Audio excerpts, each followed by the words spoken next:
Hello दोस्तों, education IQ में आपका बहुत बहुत स्वागत है। और आज का पहला क्वेश्चन आपके सामने है। पहला क्वेश्चन आपके विधानसभा के विघटन से है कि जब किसी राज्य में विधानसभा विघटित हो जाती है तो कौन सा विधेयक समाप्त नहीं होते हैं, है ना। तो पहला कथन कह रहा है कि ऐसा विधेयक जो विधान परिषद में लंबित है किंतु विधानसभा द्वारा इसे पारित नहीं किया गया, तो ये विधेयक समाप्त नहीं होते हैं। अगर विधान परिषद में लंबित है लेकिन विधानसभा द्वारा इसको पारित ही नहीं किया गया तो ये विधेयक समाप्त नहीं होते हैं ना। दूसरा कथन है, तो ये पहला कथन ठीक है। ऐसा विधेयक जो विधानसभा में लंबित है, चाहे वो मूल रूप से है या विधानसभा के पुनः स्थापित किया गया हो या विधान परिषद द्वारा उसे प्रेषित किया गया हो, तो अगर ऐसा कोई विधेयक हो जो विधानसभा में लंबित पड़ा है और विधानसभा विघटित हो जाती है तो ऐसा विधेयक समाप्त हो जाता है ना। तो इस वजह से कथन गलत हो जाता है। तीसरा कथन कह रहा है कि ऐसा विधेयक जिसे विधायिका द्वारा पारित किया गया है किंतु राज्यपाल या राष्ट्रपति की स्वीकृति हेतु लंबित है। ये कह रहा तीसरा कथन कह रहा है कि कोई विधेयक जब विधानसभा या विधान परिषद से पारित हो जाता है, जब राज्यपाल या राष्ट्रपति के लिए स्वीकृति के लिए दिया जाता है, तो अगर विधानसभा उसमें विघटित हो जाती है तो ऐसा विधेयक भी समाप्त नहीं होगा। तो तीसरा कथन भी ठीक है। तो इस हिसाब से दूसरा कथन गलत है, तो पहला और तीसरा ठीक है, तो सी आपका सही आंसर है। और कोई विधेयक अगर विधानसभा में से पारित किया गया और विधान परिषद में वो लंबित है तो ऐसे विधेयक भी समाप्त हो जाते हैं।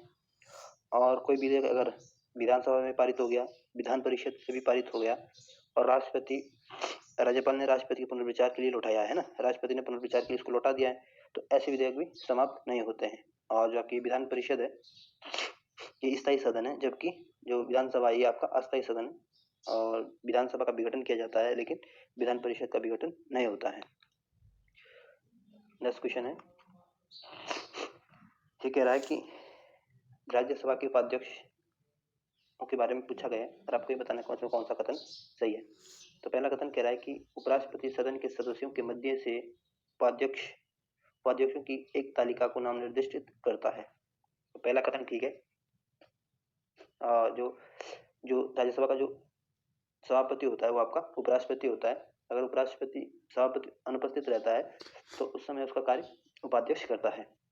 अगर सभापति भी अनुपस्थित है और उपाध्यक्ष भी अनुपस्थित है तो ऐसे समय में उपसभापति के कहने पर कोई एक सदस्य सभापति का पद संभालता है ना। तो पहला कथन क्या है, सही है। दूसरा कथन कह रहा है कि सभापति या उपसभापति का पद रिक्त होने पर उपाध्यक्ष के पैनल का सदस्य सदन को अध्यक्षता करता है। तो दूसरा कथन गलत है, क्योंकि जो पैनल के सदस्य राज्यसभा की कार्यवाही का संचालन नहीं कर सकते हैं, है ना। तो इस वजह से कथन क्या गलत हो जाता है। अगर ऐसी कंडीशन बनती है तो शीघ्र चुनाव कराया जाता है। तो आपका दूसरा कथन सही है, पहला सही है, तो आपका ए आपका सही आंसर है। नेक्स्ट क्वेश्चन है, ये राज्यपाल द्वारा राष्ट्रपति के विचारार्थ विधेयक को आरक्षित करने के संदर्भ में पूछा गया है। ये क्वेश्चन पूछ रहा है जब कोई विधेयक राज्यसभा विधानसभा द्वारा पारित किया जाता है तो राज्यपाल के पास 4 ऑप्शन होते हैं। और विधेयक या तो स्वीकृति दे देता है, और अगर विधेयक को स्वीकृति दे देता है तो कानून बन जाता है। अगर विधेयक को रोक देता है तो विधेयक वहीं समाप्त हो जाता है। और या तो फिर वो जो विधेयक होता है वो पुनर्विचार के लिए वापस भेज सकता है, या इसके पास एक और ऑप्शन होता है कि वो राष्ट्रपति के विचार विमर्श के लिए रख सकता है। लेकिन यहाँ एक ध्यान देने वाली बात यह है, जो धन विधेयक होता है उसको पुनर्विचार के लिए नहीं रखा जा सकता है ना, पुनर्विचार के लिए उसको भेजा नहीं जा सकता, धन विधेयक को सहमति देनी जरूरी हो जाती है। तो ये क्वेश्चन पूछ रहा है कि जो राज्यपाल है राष्ट्रपति के जो विचार के लिए रखा गया है तो उसके संदर्भ में पूछना है। पहला कथन है कि यदि राष्ट्रपति विधेयक को राज्य विधायिका के पुनर्विचार हेतु वापस करता है तो उसे 6 माह के भीतर इस पर विचार करना होगा। अगर कोई विधेयक राष्ट्रपति के विचार के लिए रखा गया है और राष्ट्रपति ने उसको दोबारा पुनर्विचार के लिए भेजा है तो विधान परिषद को उसमें 6 माह के भीतर विचार करना अनिवार्य है, ये बोल रहा है। तो पहला कथन बिल्कुल ठीक है। दूसरा कथन कह रहा है, यदि राज्य विधायिका द्वारा विधेयक को संशोधनों के साथ या बिना संशोधनों के पुनः पारित किया जाता है तो राष्ट्रपति के समय प्रस्तुत किया जाता है तो विधेयक को स्वीकृति प्रदान करने के लिए बाध्य होता है। ये कह रहा है जब पुनर्विचार के बाद राष्ट्रपति को दोबारा भेजा जाता है तो राष्ट्रपति को अपनी स्वीकृति देनी अनिवार्य है। तो ये कथन भी गलत है, क्योंकि इसमें राष्ट्रपति बाध्यकारी नहीं है, वो चाहे तो स्वीकृति दे चाहे तो स्वीकृति नहीं दे। तो ये कथन दूसरा क्या हो जाता है, गलत हो जाता है। तीसरा कथन कह रहा है कि राज्यपाल द्वारा उस विधेयक को राष्ट्रपति के विचार हेतु आरक्षित करना अनिवार्य है जो राज्य के उच्च न्यायालय की स्थिति को खतरे में डालता है। तो ये कथन भी ठीक है। तो इस हिसाब से आपका दूसरा कथन ठीक है, गलत है, और पहला और तीसरा सही है, तो आपका बी आपका सही आंसर है। और जब कोई राज्यपाल राष्ट्रपति के विचार के लिए कोई विधेयक रखता है तो उस समय राष्ट्रपति के पास तीन विकल्प होते हैं। या तो स्वीकृति दे देता है, अगर स्वीकृति देता है तो कानून बन जाता है, अगर अपनी स्वीकृति को रोक देता है तो कानून ही समाप्त हो जाता है ना, या तो फिर पुनर्विचार के लिए लौटा देता है। अगर पुनर्विचार के लिए लौटा देता है तो उसमें 6 महीने के अंदर अंदर क्या होना है, दोबारा से विचार विमर्श होना जरूरी है ना। तो ये याद करने की कोशिश करना। नेक्स्ट क्वेश्चन है, संविधान के तहत पंचायतों के विघटन के संदर्भ में क्वेश्चन पूछा गया और आपके बताना है इसमें कौन सा कथन सही है। तो पहला कथन कह रहा है कि भारत के संविधान में पंचायतों के विघटन के आधार को विनिर्दिष्ट नहीं किया गया है। ये कह रहा है कि भारत का जो संविधान है उसको पंचायतों का जो विघटन से जो प्रक्रिया है हमारे संविधान में इसका कोई उल्लेख नहीं है। तो बिल्कुल पहला कथन ठीक है। दूसरा कथन कह रहा है कि किसी पंचायत की अवधि की समाप्ति के पूर्व उस पंचायत के विघटन पर गठित की गई नई पंचायत उस अवधि के शेष भाग के लिए कार्यरत होगी। दूसरा कथन कह रहा है कि मान ली किसी सदस्य का कार्यकाल 5 साल है और 5 साल से पहले वो विघटित हो जाती है तो उसका जो 5 साल मान ली 3 साल में उसका कार्यकाल वो 3 साल में खत्म हो गई, उसका 3 साल में विघटित हो गई, तो उसका 5 साल के लिए दोबारा नहीं होगा बल्कि जो शेष समय जो बचा है 2 साल उसके लिए ये चुनाव होगा। तो ये कथन भी ठीक है, शेष समय के लिए चुनाव किया जाता है।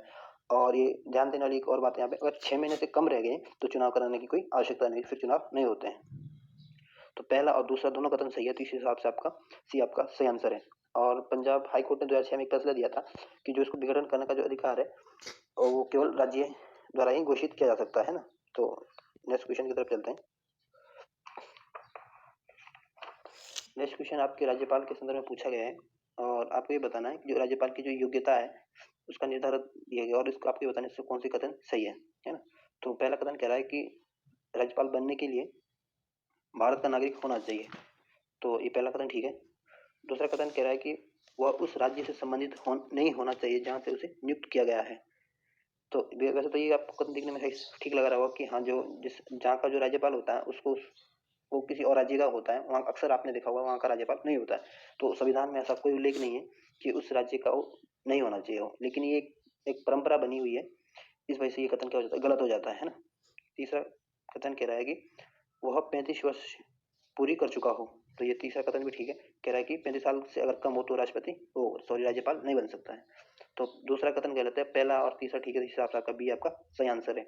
और जो राष्ट्रपति की योग्यता है वो ये बोला गया है कि भारत नागरिक होना चाहिए, उसकी 35 वर्ष पूरी होनी चाहिए और वो बाहरी व्यक्ति होना चाहिए और राष्ट्रपति सीएम से विचार विमर्श के बाद उसकी नियुक्ति करेगा। ये जो बाहरी व्यक्ति और जो राष्ट्रपति जो सीएम से सलाह मशवरा करेगा, ये एक परंपरा बनी है, लेकिन इसका कई बार उल्लंघन भी हो जाता है। और जो राज्यपाल है उसको शपथ आपके जो हाई कोर्ट का न्यायाधीश होता है उसको शपथ दिलाता है और इसका कार्यकाल निश्चित नहीं है, ये राष्ट्रपति पर डिपेंड करता है वो कितने साल तक कार्य कर सकता है ना, और इसको हटाने का अधिकार भी आपके राष्ट्रपति को ही है। तो दोस्तों अगर ये भी याद रखना कि जो राज्यपाल होता है ये मुख्य कार्यकारी प्रमुख होता है राज्य में और कानून का संरक्षक होता है राज्य में, और जो राज्यपाल होता है राज्य में केंद्र का प्रतिनिधि होता है। तो दोस्तों आज की वीडियो को यहीं समाप्त करते हैं, फिर मिलेंगे एक नई वीडियो के साथ, तब तक के लिए जय हिंद।